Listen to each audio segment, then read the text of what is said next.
देखिए, सुरक्षा के ऊपर विरोध करना बहुत ही गलत है। सुरक्षा जो है वो उनको जो मिली है वो एक राष्ट्रीय पार्टी के बहुत बड़े कोऑर्डिनेटर हैं, और बीएसपी एक ना राष्ट्रीय पार्टी है, पूरे भारत में उसकी पहचान है, देश विदेशों में पहचान है। आप सीट से उस पार्टी का उसकी मतलब व्याख्या ना करें, आकलन ना करें बिल्कुल भी कि सीट कितनी आई है, क्या परसेंटेज है, उसका आकलन ना करें। वो एक राष्ट्रीय पार्टी है, और जो आकाश आनंद है वो एक वीवीआईपी है आज की डेट में, क्योंकि एक बहुत बड़ी पार्टी के वो राष्ट्रीय कोऑर्डिनेटर है। तो उनका राइट बनता है, उनका दायित्व बनता है कि उनको वाई+ सुरक्षा मिलनी चाहिए। और जो लोग विरोध कर रहे हैं, विरोध इसका मत कीजिए। आपको विरोध करा तो राजनीति कीजिए, जो भी राजनीति में आप विरोध कर सकते हो, सुरक्षा के ऊपर नहीं। अगर कल को आकाश आनंद जी को कुछ हो जाता है, कहीं से कुछ उन पर हमला होता है, तो फिर आप ही का दायित्व बनेगा, आप पे ही उंगली उठेंगी कि आप लोग गलत सवाल कर रहे थे। तो मैं ऐसे जो लोग हैं उनकी घोर निंदा करता हूँ। राष्ट्र सुरक्षा पे जो किसी भी की है, उन्हीं की नहीं, चाहे और भी है। अगर और को भी किसी को सुरक्षा मिलनी है, या और भी मतलब जिसको मिली हुई है, आप किसी की भी मतलब अवहेलना नहीं कर सकते। लेकिन जो भीम आर्मी के चीफ हैं चंद्रशेखर आज़ाद, उन पर तो जानलेवा हमला भी हो गया था, उनको तो अब तक नहीं मिली है सुरक्षा। देखिए, जो भीम आर्मी के चीफ हैं, ठीक है, उन्होंने भी मांगी है सुरक्षा, सरकार कभी ना कभी दे देगी। और वो तो वैसे ही लावा लश्कर लेके चलते हैं, उनके पीछे 1000 आदमी होते हैं, 2-4 बंदूक वाले होते हैं, खुद भी अपनी सिक्योरिटी जब से उन पर हमला हुआ कर ली है। तो ये कोई विषय नहीं है।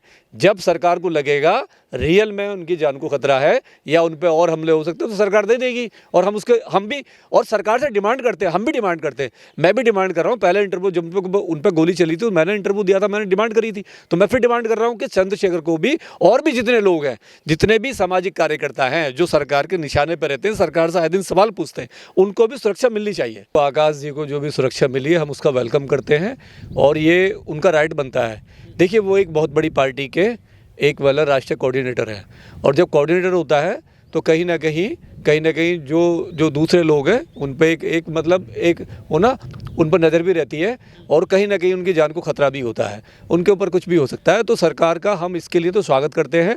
सरकार ने बहुत अच्छा कदम उठाया है, क्योंकि और ये सरकार की कोई जो ना मेहरबानी नहीं है, इसके वो हकदारी बनते हैं, क्योंकि एक बहुत बड़ी पार्टी के राष्ट्रीय कोऑर्डिनेटर हैं, और ये उनका दायित्व बनता है कि उन्होंने जो दिया है हम उसका वेलकम करते हैं। देखिए, हमारे देश में बहुत सारे लोग हैं, आपने देखा है, ना तो वो सांसद है, ना विधायक है, और वो कुछ भी नहीं है। बड़े बड़े साधु संतों को Z+ सुरक्षा है। हमारे जो मोहन भागवत जी हैं, सरकार से कोई लेना देना नहीं है, वो एक संगठन के हैं, Z+ सुरक्षा है। एक वो नाचने वाली है, जो मैं नाम भी लेना पसंद नहीं करता, उसके पास में Z+ सुरक्षा है। और बहुत सारे लुच्चे गुंडे कुछ ऐसे हैं जो क्रिमिनल टाइप के लोग हैं, जिनको Z+ सुरक्षा, Y+ सुरक्षा मिली हुई है। और बहुत सारे ऐसे मतलब हर क्षेत्र में हर साधु संत है, उनको मिला हुआ है। तो बहुत सारे लोग हैं, ये कोई विषय नहीं है। जो आदमी सोशल है, सामाजिक कार्यकर्ता है, राजनीति चलाता है, पार्टी का बहुत बड़ा पदाधिकारी है, तो उसको तो सुरक्षा मिलनी ही चाहिए। और अब रही चंद्रशेखर की बात, देखिए, चंद्रशेखर को भी कभी ना कभी सुरक्षा मिल ही जाएगी। जब सरकार को लगेगा कि देनी है तो वो लोग दे देंगे। ये तो सरकार का होता है। देखिए, सुरक्षा तो मैं भी मांग सकता हूँ, मैंने भी मांग रही है, और भी बहुत सारे जितने भी सोशल एक्टिविस्ट हैं जो सरकार के लिए आवाज़ उठाते हैं, जो सरकार की अवहेलना करते हैं, जो सरकार से सवाल पूछते हैं, वो सारे ही लोग कहीं ना कहीं उनकी जान को खतरा होता है, और वो सरकार के निशाने पर रहते हैं। और जितने भी गुंडे एलिमेंट हैं उनके वो निशाने पर रहते हैं, तो उनको कहीं ना कहीं डर होता है। और वो सारे आदमी, मेरे जैसे जितने भी सोशल एक्टिविस्ट हैं, वो अपनी जान की सुरक्षा के लिए सरकार से हमेशा वो मतलब सिक्योरिटी मांगते रहते हैं। ऐसे समाज से ही आने वाले लोग कह रहे हैं कि बीएसपी की एक सीट है उत्तर प्रदेश में, उमाशंकर सिंह जो बलिया से हैं, विधायक बीएसपी के, उन्होंने राज्यसभा चुनाव में बीजेपी को वोट किया, इसलिए उसके बदले में आकाश आनंद को सुरक्षा दे दी है बीजेपी ने। अगर उन्होंने वोट करा है बीजेपी को, तो मुझे बताइए, क्या जो वहाँ पे समाजवादी पार्टी है, कितने MLA टूट के गए वहाँ पे, उनका क्या हुआ? कांग्रेस के कितने टूटे हिमाचल में, उनका क्या हुआ? हिमाचल में कांग्रेस साफ हो गई, एक भी सीट निकल पाई, एक ही सीट थी, उसके इतने सारे MLA चले गए। ये कोई वजह नहीं है। राज्यसभा में MLA की कोई वैल्यू नहीं है, तो कहीं भी जा सकता है, किसी को पार्टी को वो मतलब वोट दे सकता है, वो पार्टी की गाइडलाइन पे चलता ही नहीं है। तो ये कहना बिल्कुल गलत है, मतलब बिल्कुल गलत है कि उनके कहने से, उनके वोट डालने से उनको सुरक्षा मिली है। पहले उनको सुरक्षा मिलनी चाहिए थी, जो SC में गरीब गुरबा लोग हैं उनको सुरक्षित माहौल मिलना चाहिए आकाश आनंद से पहले।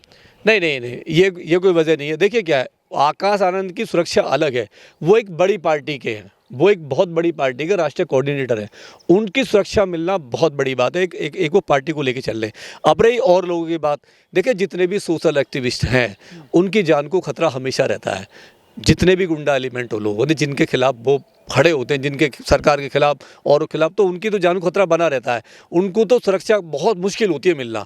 बहुत कम लोग हैं जिनको सरकार सुरक्षा देती है, क्योंकि इसलिए नहीं देती क्योंकि वो बहुत ज़मीन से जुड़े हुए लोग होते हैं और वो सरकार के खिलाफ होते हैं, सरकार किसी की भी हो। वो जो बहन बेटी होती हैं, जो गरीब गुरबा होते हैं, जो बेरोजगार होते हैं, जो आए दिन सरकार जो विफल होती है, जो सरकार काम नहीं करती है, चाहे किसानों का मुद्दा हो, चाहे कोई XYZ कोई मुद्दा हो सकता है, उसके वो सरकार के खिलाफ सरकार से सवाल पूछते हैं, सरकार पे प्रेशर बनाते हैं, तो इसलिए उनको वो सुरक्षा नहीं देती है। लेकिन क्या लग रहा है, लोग ये भी कह रहे हैं कि जब वो उत्तराधिकारी बने थे, मतलब घोषणा की गई थी बहन जी के द्वारा, तब भी उनको बहुत आलोचना झेलनी पड़ी थी आकाश आनंद को। अब सुरक्षा मिली है तो अब भी वो निशाने पर आ गए हैं। देखिए, जिसे आलोचना करनी है सदा आलोचना करेगा। आलोचना करने वाले कभी भी कामयाब नहीं होते हैं। आकाश आनंद जी को अभी जो मिला है, जो उनको पद भी मिली है उसमें पार्टी में, अगर वो ठीक करेंगे तो देखेगा यही भारत देखेगा, यही दलित सारे देखेंगे, ठीक है। और नहीं करेंगे तब भी देखेंगे। तो ये तो उनको सोचना है वो कैसा काम करेंगे। लेकिन आप ये कह देना क्यों बनाया, ये तो बनाना ही था। और किसे बनाए, कौन है परिवार में बताइए, और कौन है ऐसा। बहुत विश्वास किया उन्होंने, इतनी राजनीति कराई है OBC SC ST को, माइनॉरिटी को। बहन जी ने बहुत राजनीति कराई है, बड़े बड़े नेता बनाए, लेकिन क्या किया उन्होंने, गद्दारी की है। कितनी पार्टी में चले गए, BJP में चले गए, उसमें समाजवादी में चले गए, कांग्रेस में चले गए। आए दिन वो नेता बनने के बाद में जैसे MP MLA बनते हैं, वो दूसरी पार्टी में जाके वहाँ पे जाके अपनी बोली लगवा लेते हैं और तो बिक जाते हैं। तो ये कहना गलत है। अगर वो किसी को नहीं देती, किसी और को देती, तो वो भी गलत था। अपने भतीजे को दिया, ये बहुत अच्छी बात है। लेकिन पार्टी के अंदर से ही या जो वोटर हैं BSP के, ये विरोध क्यों करते हैं बहन जी का या उनके भतीजे का? नहीं, पार्टी के अंदर से कोई विरोध नहीं करते हैं। ये केवल वो लोग हैं जिन्हें विरोधी करना है, जो आज ये देख रहे हैं कि जिनका टिकट कटता है और जो काम नहीं करते। देखिए, बहन जी तो रोड पे आएंगे नहीं।